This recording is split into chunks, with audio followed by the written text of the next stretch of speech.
The following program was made possible by the generosity of those who have determined to hold fast to the true Roman Catholic religion, as expounded by the Roman Catholic Church before the disasters of Vatican II and the so-called New Mass.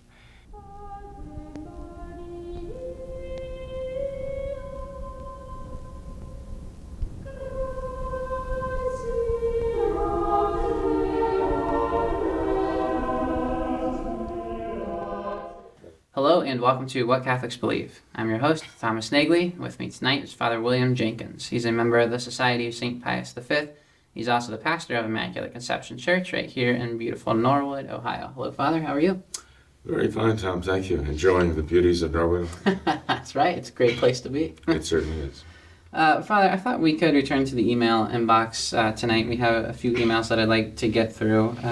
This first one is a very practical question. It's dealing with the Society of St. Pius X. And this viewer says, Dear Father Jenkins, I have become increasingly concerned about the slide towards modernism and capitulation to the conciliar church clergy by the Society of St. Pius X. I am worried that they have already made a deal with Rome and are slowly implementing the necessary changes due to this compromise. Therefore, no public announcement of a deal will be forthcoming. It is apparently already happening due to the obvious change in attitude towards the modernist by the SSPX, as if they are now looking to them for leadership. My question is, how will we know when to stop assisting at SSPX masses? Is there a specific sign to look for? Your thoughts, Father? Well, some think the sign is already there. I mean, the fact that people recognize that there is a capitulation to the modernists, I say that's enough. They can't go forward with that. Others, I guess, are looking for something catastrophic. Remember when the changes were coming in the 1960s and 70s, people were talking in exactly those terms. Mm-hmm. Now we see these changes coming in. At what point do we have to say, no, we can't go along with them any longer? Mm-hmm. I knew good priests back then who would say, well, they've done this and they've done that, but boy, when they do this, that's it. That's where I draw the line. And they never drew the line. They never drew the line because they got used to the idea, changing little by little, gradual change. It's an age-old tactic, and it's done an enormous amount of damage. Now we see people with the Society of St. Pius X going through the same process of, chumming up with the Novus Ordo. And I found something very interesting recently. I found on the Remnant newspaper website an article which was written by an FSSPX, Fraternity of St. Pius X, Pope Pius X, priest named Father Michael Johnson. And his article was entitled Carthago delenda est, Carthage must be destroyed. He quotes Pliny as, ending his speeches before the Roman Senate, saying, Carthage must be destroyed. And Father Johnson wrote very powerfully, I think, that Concilium Vaticanum Secundum delenda est, the Second Vatican Council must be destroyed. And that's where he went from the Carthage to the Second Vatican Council. But he talks about the recent history, of the Society of St. Pius X, working on a rapprochement or some kind of, what should I say, deal with the Vatican or agreement with the Vatican. And that Cardinal Mueller, I think he said, was the one who basically threw the block in the way, insisting that any agreement between the Society of St. Pius X and the Vatican had to include that the SSPX would accept Vatican II and the validity of the new Mass, without question, and so on. And according to Father Johnson, this kind of put everything on hold. But this is what Father Johnson said next. And I recommend that everyone go and read this, because he said that there was a certain softening, and that's the word he used in his article. There was a certain softening on the side of the Society of St. Pius X, a certain softening towards Vatican II that followed this. The year was 2012. And he said the softening took this form, that the society said, well, maybe 85% of what we read in the council is perfectly orthodox and fine. And we have to subscribe to that because to do so would amount to heresy to refuse it. maybe another 10% or so was kind of suspect and so on. We have to worry about that. And the other 5% was just wrong, okay? But of the other 10% that was not quite right, then we have to distinguish, well, he said, the good, the bad, and the ugly. He says that ugly part, that 10%, so much of it, some of it could be fixed and made right. Some of it not so much, but you have to read the article itself to get the full import of what he's saying. But he made it very clear in his article, as clear as, well, more clear than anyone else, speaking for the Society of St. Pius X, for years, as far as I can see, that the Society has been on this path of softening toward Vatican II. And he actually explicitly said so. And he says, this is wrong, this is a mistake, this is not the right attitude. He said the only solution with the council is to recognize that it's wrong. Basically, I mean, if I may put words in his mouth here, I understood him to mean it's not the work of the Holy Ghost. It must be rejected. And his statement that the Second Vatican Council must be deleted, must be delendum, must be destroyed, as it were, and rejected by traditional Catholics, including the SSPX. Now, what reception his article has had back in Menzingen or St. Louis or wherever, I don't know. I've not heard anything more about it. But I must say, I applaud Father Johnson for speaking in a very forthright and one might even say bold way, the truth. But also bringing the spotlight where it belongs, as this dear writer has, that it's clear that there is a softening up of the Society of St. Pius X toward the works and the pomps of the modernists. And, that should really be enough for people to say, well, I can't support this if this is where it's going. And as long as I continue supporting it, then I'm encouraging it. And even though I might say, okay, well, it's not so bad yet that I say, I absolutely have to break with this, because if I took this step, it would be a mortal sin for sure. Do one have to wait for that, like a clear sign that this is a blasphemy, this is a sacrilege I'm being asked to take part in now. So now I know I have to stop affiliating with this.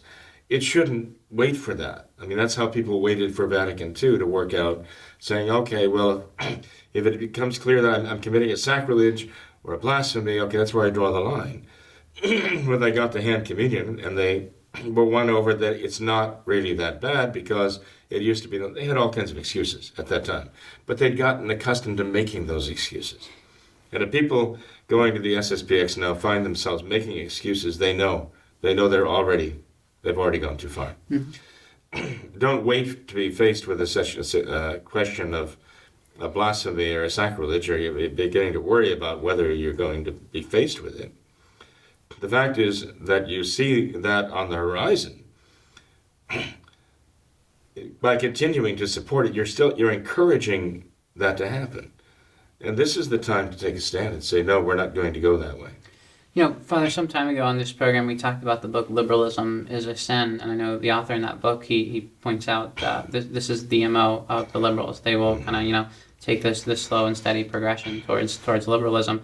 And the author also says that, this is the devil's favorite tactic. It's as old as time. He's been using this tactic throughout all of man's history, and it's been extremely successful. And I think the remedy that you're laying out here is just to not even begin that slide, not even begin that process. If you can see the process is in place, then flee that process, leave that process. Well, if you recognize what the process is, that it's an appeasement of modernism, and you decide, well, I can go along with it in conscience, so far.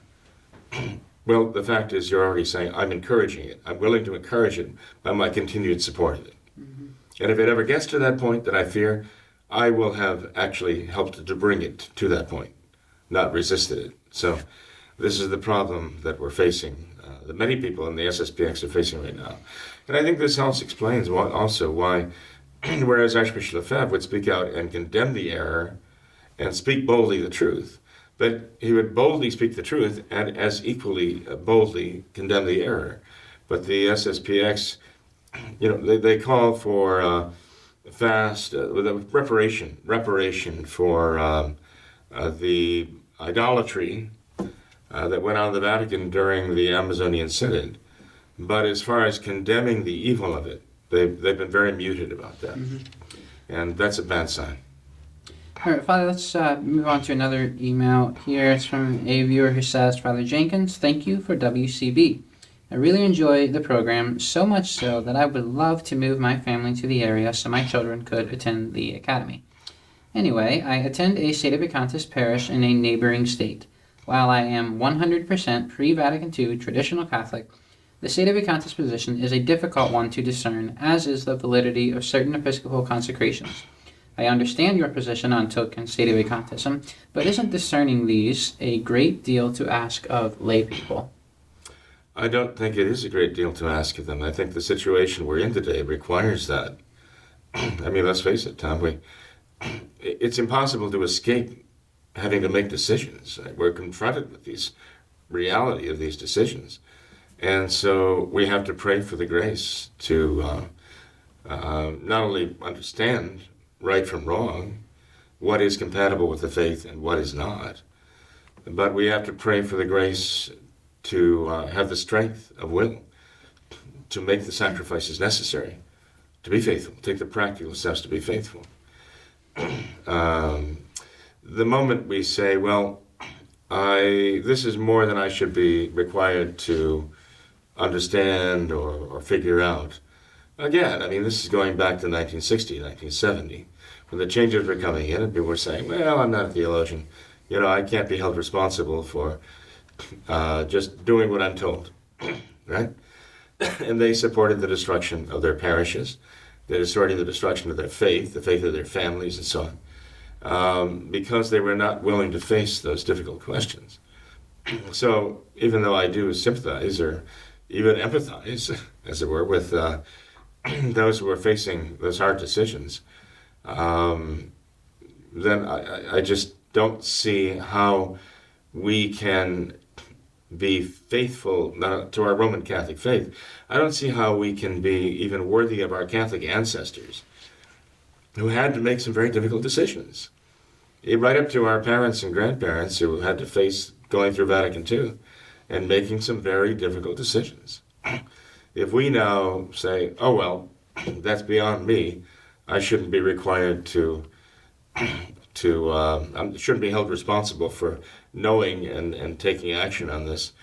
Well, I'm sorry, I think we're letting not only our Catholic ancestors down, we're letting the Church down. I think we're letting our Lord down. We have to know our faith well enough to know what is incompatible with it.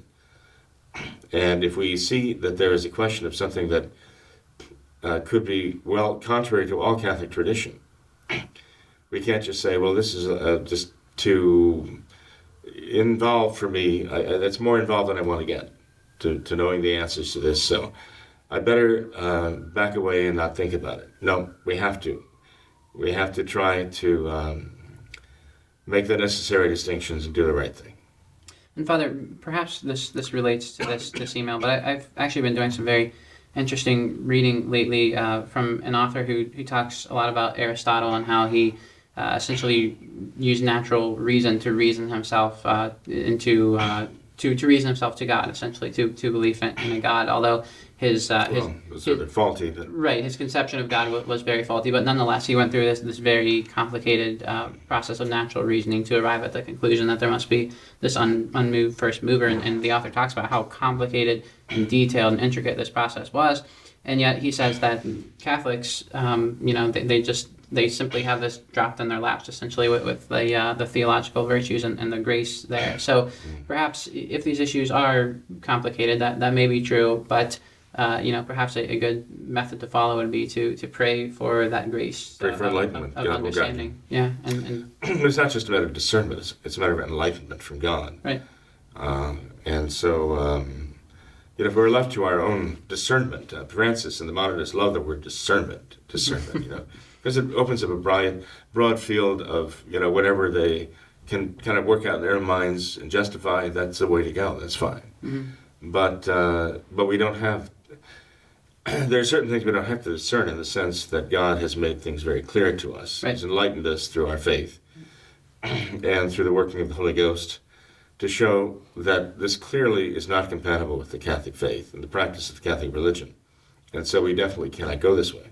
For example, consecrating non-Catholics as bishops. I mean, this is something that the Church has stood for all of these years. So that's not something we have to argue about whether that's okay or not, or whether it's a crime against the faith. It is. It's declared such by the Church as a crime against the faith and a crime against the Church to do something like that.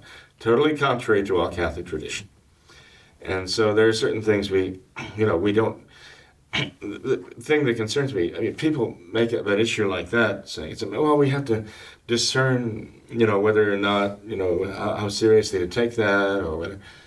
No, you're avoiding. That's avoidance. Is what it is. It's avoiding a rather patent fact that this is wrong, and the Church has always condemned it, and we can't do this. We just can't go that way. Right.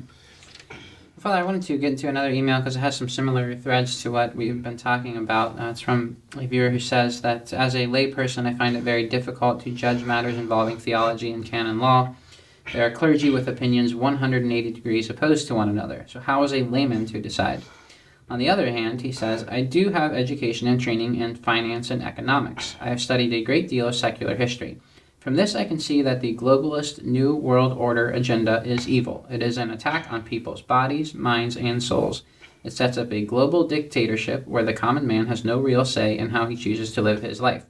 Francis and the Novus Ordo Vatican hierarchy have been pushing this evil agenda. I would like to hear Father Jenkins' opinion as to whether one could reject the Novus Ordo Church based on this alone, outside of any theological and canon law arguments. Absolutely. Yeah. I mean, you're talking about the natural law here. You're talking about human nature, and you're saying that this is something that is opposed to human nature and has been proven such by history. So these are natural facts, right? And modernism does have very unnatural consequences. I mean, a lot of people have rejected the Novus Ordo because they've seen the consequences. They may not necessarily be able to argue the theology of changes made in the liturgy or the creed and so on. But when they see the practical consequence, there were even priests who went along with the Novus Ordo at first, but they saw the practical consequence of how destructive it was for the souls of the people they were guiding. And so it is, we see the practical evil consequences, the bad fruit coming from a bad tree. And so even if you don't necessarily recognize the species of a tree, and recognize, well, that tree, I know that is an oleander bush there. Those are poisonous, or that's ricin there. You eat of that castor bean plant and so on, and you're going to be ingesting poison. They may not recognize the species of plant, but they certainly will see the consequences of the application of this poison. And this is what this gentleman is saying, if it is a gentleman, I guess, that he sees the poisonous fruit of it, and he recognizes that the tree itself is poisoned. Mm-hmm. I think that's a great point to make, because we see that a lot today, where even non-religious minded people will kind of just totally reject the Novus Ordo Catholic Church, what they think is the Catholic Church, because they see all of the scandals and abuse and all of this, and they can just only on a purely logical basis look at that and say that cannot be the truth. And you've said before how that's someone can actually reject what they think is the Catholic Church. They can say but that they mistakenly think it's the Catholic Church. And that's what we have with the Novus Ordo, and that's precisely why the times are so confusing, because it's claiming to be the Catholic Church, but it's not. Well, I actually had someone send me a message just yesterday about the very subject. Mm-hmm. He was bringing out Nancy Pelosi's encounter with the reporter who asked her if she hated President Donald Trump. Yeah. Did you see the clips on that? And it's as though she was leaving the stage. She came back in to scold him. Very Well, she was scolding him, but in a very nasty way, I thought. She had a look of fury on her face that he would dare say this. And her answer to him was, I grew up in a Catholic family. We don't hate anyone, right? And as though Nancy would say, well, you know, I was taught in my family not to hate anyone, but we love everyone. I don't know if she actually said those words, but I think, in fact, she has expressed the idea, you know, that this is all a labor of love, you know. And she looked as though she could throttle the man if she could reach him. And you've seen the look on her face and also things she's done to mock President Trump and so on. The work of love is very interesting. Nancy Pelosi's definition of love is very interesting, because I'm sure Nancy would say, well, yes, I have a Christian love for Donald Trump. I love my country. I love children. But then, how does she express this great love for children? She presides over the dismemberment and the scalding to death and the destruction of thousands and thousands of babies every year in abortion. And she is like the high priestess, as it were, of abortion right now, right? In America. But she would insist, no, it's love the children, love babies. She's murdering them by the hundreds of thousands, protecting Planned Parenthood, absolutely, you know. That's her definition of love. And so I believe Nancy's very, very sincere when she says she loves Donald Trump, when she says she loves her country. She loves them in the same sense that she loves the babies she's aborting, and whose abortion she is actually not only enabling, but she's cheering for, and she's being actually voted for. Mm-hmm. That's the key to her political power right now. Mm-hmm. Right?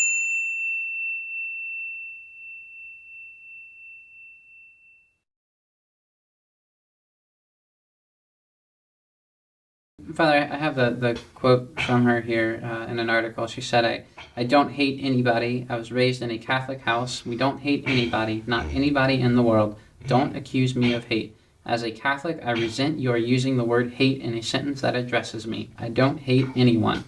I was raised in a way that is a heart full of love. I still pray for the president. I pray for the president all the time. Father, isn't this... it's a mockery. And people see it. They know. Yeah. I mean, people know that this is a complete mockery of... But it's a prime example of somebody saying, well, that's Catholicism. She's Catholic. This article, Father, is from the National Catholic Register on their website, and after it provides the quote from her, it says that Pelosi's response was founded on Catholic theology and the Gospels. In the Sermon on the Mount, Jesus said, "Love your enemies and pray for those who persecute you." And they kind of go about trying to make the pretend case that Nancy Pelosi is a Catholic. But Father, isn't this a perfect illustration of the diabolical disorientation that we're living in? I mean, God save us from the love of Nancy Pelosi and her fellow leftists. Their love is more toxic and dangerous than any other evil. I mean, that love is not born of heaven, it is born of hell. You know? And if the devil is capable of quote-unquote love, well, I think that defines what she says right there. That meets the definition of it. Well, Father, perhaps another example of this diabolical disorientation and confusion of terms, if you would, is this. There's an article on LifeSite News which says that Pope Francis petitions UN for new annular secular celebration of human fraternity. Think about that, Father. If he wants, Francis wants the United Nations to institute a global observance, right? To commemorate human fraternity. By the way, I understand this was to commemorate on February 4th his signing of the Abu Dhabi document with the Muslim imam, right? Yes. In which he says God wills all religions, right? So he wants us to have a global holiday to celebrate his signing of this document. Talk about totalitarianism. What was the motto of the French Revolution, which wrought so much death and destruction? Liberty, fraternity, equality. What is the motto of Francis? Equality, right? Of course, capitalism is a great enemy of quality, you know? And fraternity, right? The brotherhood of mankind. I mean, Francis could be his exalted grand highness of the Masons, you know, and issue a statement like that and call for a global feast day of fraternity. And this is the problem now. They're trying to give this the leftist socialist phalanx now, which is sweeping the world, a religion. They're trying to make it a religion. And Francis is the one who's transforming it into a religion. It's kind of interesting, Tom. Recently I read an article by a Marxist. And the Marxist said, we have to complete Marx by making Marxism a religion. We have to, you know, Marx was not against all religion. He was against Christianity. But he was against supernatural religion. But Marx was not against all religion. In fact, I was reading Marx's own words in which he was even telling Engels, we do not want to make atheists out of men right away. They will find their way to that. We have to conceal that from them at first, so as not to drive them away. But the question of this writer was, how do we find a religion that is compatible with Marxism? And his answer was this. His answer was, it's already here. Neopaganism. Neopaganism, he said, is ideally suited to be wed with Marxism and to make this Marxist religion. And then he goes on and explains why. And you'd think you were reading, I kid you not, you'd think you were reading the preparatory document for the Amazon Synod. I mean, there's a fairly lengthy paragraph in which he talks about totally separated from Francis or modernist theology or anything to do with the Amazonian Synod. You'd think he took it right out of the working document. But interconnectedness, everything is interconnected, everything is connected. Everything in the universe is, we're part of the world, we're interconnected. And you read that working document for the Amazon Synod, and you realize, my goodness, you know, you'd think the same authors wrote these two works here. So he's making a very interesting but frightening argument that they're going to turn Marxism now into a religion for all mankind. And he says it is already what we know popularly as neopaganism.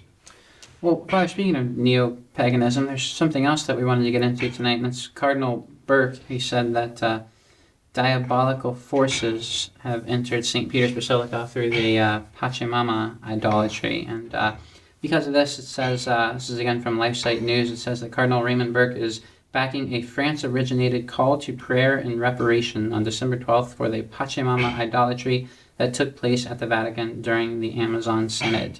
He apparently has some other conservative-minded Novus Ordoites behind this this prayer, Father. But what's your thought on this, Cardinal Burke? Well, some people mistake Pachamama as having made her its first appearance in the Vatican back at the Amazonian Synod. And it is true, I mean, that Pachamama, the actual idol, made an entrance into the Vatican, into St. Peter's Basilica, into the Church of Santa Maria Transpontina during the Amazonian Synod. But this was not the first appearance of this Pachamama idol in religion as such. I mean, the United Nations, at least a couple of years before, was already publishing booklets for education of children, for ecology and for world environmentalism and so on, using this Pachamama as a model. The United Nations was already purveying this. And also some of these so-called fringe, but they're fringe, for us they'd be fringe, of course, we'd consider, but these rather mainstream Novus Ordo groups around the world were pushing already this idol as sort of epitomizing the whole idea of Mother Earth, the Earth Mother Goddess, and all that stuff, about how we should worship the Mother Earth and realize that we are the product of Mother Earth, and that we have to show homage to her, appease her, even to the point, as you know, from history, of sacrificing children to her. Okay? So here you have this idol that has appeared. Now it is entered into St. Peter's formally. But it has already been working there. It's already being promoted there. So when Cardinal Burke says now this diabolical evil has entered the Vatican, I would just ask him, well, where have you been all this time? The entry of this satanic symbol, this idol, this false god or goddess into the Vatican is the result of a long process. The diabolical spirit didn't enter in there. For all of the other issues surrounding Malachi Martin, the fact is, in his book, The Keys of This Blood, about page 632, 633, 634, he himself says that when Paul VI was elected, he already found in the Vatican this ineradicable, malevolent, malicious power, the evil power that had taken hold there. He even connects it with Charleston, South Carolina, and the 33 degrees of Scottish Rite Masonry. In the book, he says this. And this was a bestseller. He then goes on in subsequent pages to connect it with the Fatima apparitions of our Blessed Mother and Our Lady's prophecies of what would happen because of the sins of mankind. He ties all that together in a very interesting way. Now, I'm not endorsing what he's writing there, because, obviously it's his own thoughts on the subject. I'm not saying that this is necessarily accurate now. But he says this, and how long ago did he write the book? The book was written quite a while ago. A bestseller, and you heard no reaction. I heard no reaction. Millions of copies of this book were bought. Presumably people read as far as page 632. And they're reading about this malicious, diabolical power that has taken control of the Vatican. And where's the reaction? Where's the huge outcry of people saying, oh my goodness, this is horrific. How could someone who claims to know these things say such things? My question is not as how one who claims to know these things say such things, but how could he know it and say it, claim to know it, say it, and you hear nothing about it? What's wrong? There's something really peculiar going on. But he was even tying it together with sexual abuse of children. He was tying it together with child abuse and sacrifice in the same book. How long ago did this appear? I don't know the exact date that it was first published, but it was 20 years ago, perhaps? I would guess close to that anyway. Maybe more, maybe much longer than that. And yet, did you ever hear of anything of that? No, I hadn't either until I opened the book and just kind of curiously started paging through it, and I came to that. I thought, oh my goodness, this should be earth-shaking. Nothing. So, Cardinal Burke has seen this Novus Ordo. He's been part of it. He has been a very big part of it, developing through all these years. Does he not now, looking back at least, talk about the evil fruit, realize that the carrying of Pachamama and to be worshipped in the Vatican Gardens and St. Peter's and Santa Maria and Transpaltina, that this is the result, not the beginning? That this is not necessarily some sort of major departure. This is the fruit of what has happened since Vatican II. Unless he and others come to see that Vatican II is the tree, and this is only the fruit of that tree, they're not going to get anywhere in terms of rejecting modernism. My fear is that people like Cardinal Burke are going to say, well, let's develop a Vatican II traditional religion. And so it'll be kind of a hybrid of modernism and traditional trappings.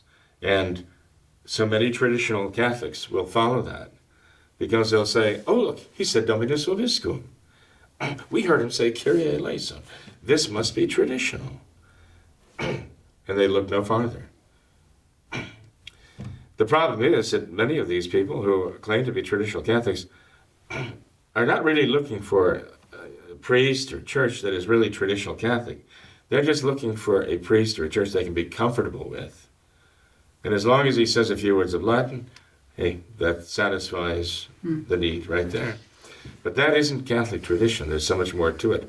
Cardinal Burke has to see that clearly, and others like him, to understand that, again, Pachamama is just one of the fruits of Vatican II, and Vatican II is the evil tree. Well, Father, if I could take the other side of the argument, is there a chance that you're being too harsh with Cardinal Burke? I mean, can we not forgive him for his past sins and inconsistencies, and can we not say that at least it's good now that, at least now at this point, he is seeing this, and he is perhaps beginning to wake up to it, and he is saying something now, and it must take a lot of courage. Well, I will give him credit for realizing that it's not good to worship pagan idols in the Vatican. Okay, that's really, that's a breakthrough. That's a breakthrough. Now, I'm not saying that in mockery. I'm just saying we've come to this point where this is what we say, okay, now we realize there's something wrong here. No, I'm sorry. Or the dubia about Francis's Amoris Laetitia. You know, again, Cardinal Burke and others came out and said, well, what about this? You know, there are problems with this. We have questions. And then Francis refuses to entertain their questions and even starts taking action to marginalize the very people who ask. Again, at what point does one, start recognizing there's something amiss here? But we've seen all these evil things happening throughout all these years that Cardinal Burke must have been aware of. And so, I think it's a very legitimate question to ask. What about this is new? Can you not see the development of bringing it to this point? And what makes you think that this is suddenly out of character or out of order and not simply a continuation? Benedict wanted us to see the continuum, as it were, the hermeneutic of continuity between Vatican II and the traditional, Well, applying those same ideas, why can't we see the hermeneutic of continuity between Vatican II and all of these evil things that follow from it? Maybe that's the real continuity that people have to face. No, I certainly would pray and do pray for Cardinal Burke. I want him to face the reality of it all. But there are so many others who just seem to resist facing the reality that Vatican II is the evil tree.